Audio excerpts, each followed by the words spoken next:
गांधी जयंती के मौके पर महानगर कांग्रेस की तरफ से चौकी चौराहा स्थित गांधी प्रतिमा पर मौन सत्याग्रह किया गया। कांग्रेस महानगर अध्यक्ष अजय शुक्ला ने कहा कि आज भारतीय जनता पार्टी को सोचना होगा कि महात्मा गांधी के रास्ते पर चलना है या गोडसे के रास्ते पर। उन्होंने कहा कि हाथरस में जिला प्रशासन ने गैंगरेप पीड़िता का जिस तरह रात में दाह संस्कार करा दिया, ऐसा पहले कभी नहीं हुआ। मैं अजय शुक्ला हूँ, महानगर अध्यक्ष हूँ बरेली का। आज हम महान आत्मा के सामने हम लोग खड़े हैं और जिसने पूरे राष्ट्र को, विश्व को जिसने रास्ता दिखाया, महात्मा गांधी जी का आज दिन हम लोग हैं। आज कांग्रेस की वजह से बीजेपी वालों को ये सोचना पड़ेगा और समझना पड़ेगा कि हम गोडसे को माने या हम महात्मा गांधी को माने।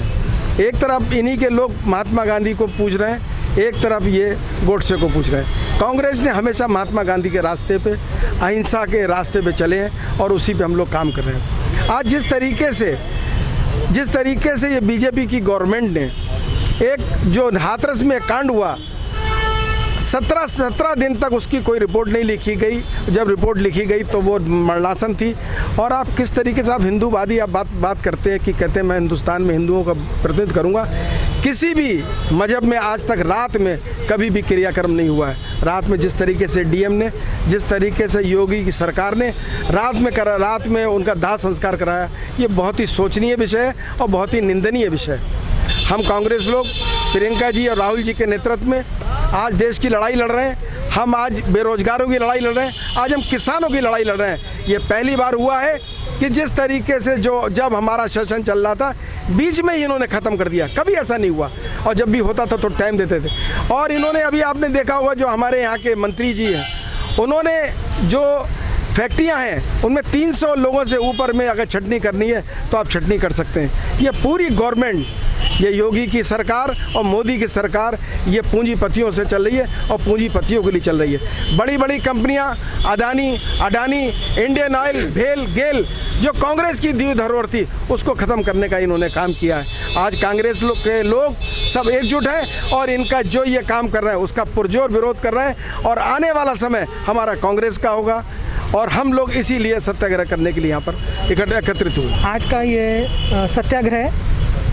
प्रतीकात्मक है और बहुत ही महत्वपूर्ण है आज के तारतम्य में, क्योंकि आज 2 अक्टूबर है। गांधी जिन्होंने हमेशा जो है वो महिलाओं को सम्मान दिया और शायद इतिहास इस बात का गवाह है कि स्वतंत्रता आंदोलन में महिलाओं की भागीदारी सर्वप्रथम करवाने वाले भी महात्मा गांधी थे, क्योंकि वो जानते थे कि महिला शक्ति क्या होती है और उनके निगाह में महिलाओं की क्या स्थान था। लेकिन आज उन्हीं के देश में आज हम इस बात को सोचने पे मजबूर हैं कि जो अपने आप को हिंदूवादी, राष्ट्रवादी, हिंदुत्ववादी कहते हैं, उन्हीं के इस प्रदेश में योगी तो भाई योगी हैं, संत हैं, जिन्होंने संसार को त्याग कर वो एक अध्यात्म के रास्ते पे चल रहे हैं। तो ऐसे लोग जो इन्होंने ईश्वर के रास्ते को अपनाया है वो हमारे मुख्यमंत्री हैं। लेकिन आज जो घटना, जिस वजह से हम इन परिस्थितियों का सामना कर रहे हैं कि बेटी बचाओ बेटी पढ़ाओ की बात कही जा रही है और बेटियों का क्या हाल है आप खुद देख रहे हैं कि आधी रात में फूस में ही उन्हें जला दिया जाता है। ये हिंदुस्तान की एक वाकई में अभिशप्त बात है कि उस लड़की के संग न्याय नहीं हुआ। और टीवी के अंदर ये बात बार बार कही जा रही है कि आप वहाँ क्यों नहीं गए, कि वहाँ जयपुर क्यों नहीं गए। अरे जहाँ पर जिस बात को उठाया जा रहा है, चाहे वो जयपुर हो, चाहे हिंदुस्तान का कोई भी कोना हो, अगर उसके संग अन्याय है, किसी के संग भी, तो वो अन्याय है। हम ये कह के नहीं बच सकते कि उत्तर प्रदेश में शोर क्यों मचा रहे हो, जयपुर जाके क्यों नहीं मचाते, अमृतसर जाके क्यों नहीं मचाते या कलकत्ता जाके क्यों नहीं मचाते। ये बहुत ही कुतर्क हैं।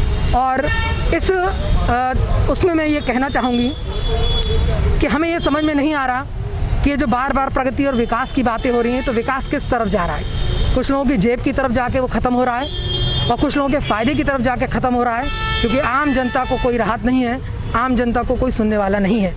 और इस बात को सोचने पर मजबूर हो रहे हैं लोग कि क्या इससे पहले की सरकार, कांग्रेस सरकार, इससे बेहतर थी। लोगों ने ये कहना शुरू कर दिया है। और गांधी जी के इस जन्म दिवस पर मैं ये केवल इतना कहना चाहूँगी कि सत्य, अहिंसा, ये 2 उनके हथियार थे।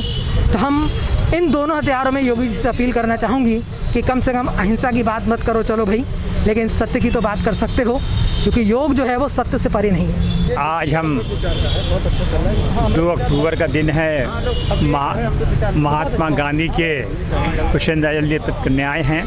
लेकिन आज देश का दुर्भाग्य है, जिस महात्मा गांधी ने हमको अहिंसा का रास्ता बताया, आज देश जल रहा है। आप देखिए हाथरस में अभी कुछ देर 2-3 घंटे पहले ही टीएमसी के एमपी और एक लेडीज़ एमपी के संग जो किस्सा हुआ है बड़ा शर्मनाक है। वहाँ पर एक लड़की का दुष्कर्म हुआ, उसके बाद उस लड़की के छाती पे एक अधिकारी ने किस तरीके से हाथ मारा, वो बिल्कुल टीवी पे दिख रहा है आप लोगों को। मैं आज उस तरीके से श्रद्धांजलि दूंगा अपने पूजनीय महात्मा गांधी को। उन शब्दों में कैसे श्रद्धांजलि दूँ कि कहूँगा देश जो है किस तरफ जा रहा है। देश को बचाने के लिए सत्य का और अहिंसा का सहारा लेकर हम लोगों की सुरक्षा करें और ख़ास करके नारी बहनों का सुरक्षा करें। ये मेरी श्रद्धांजलि है। जय हिंद, जय भारत।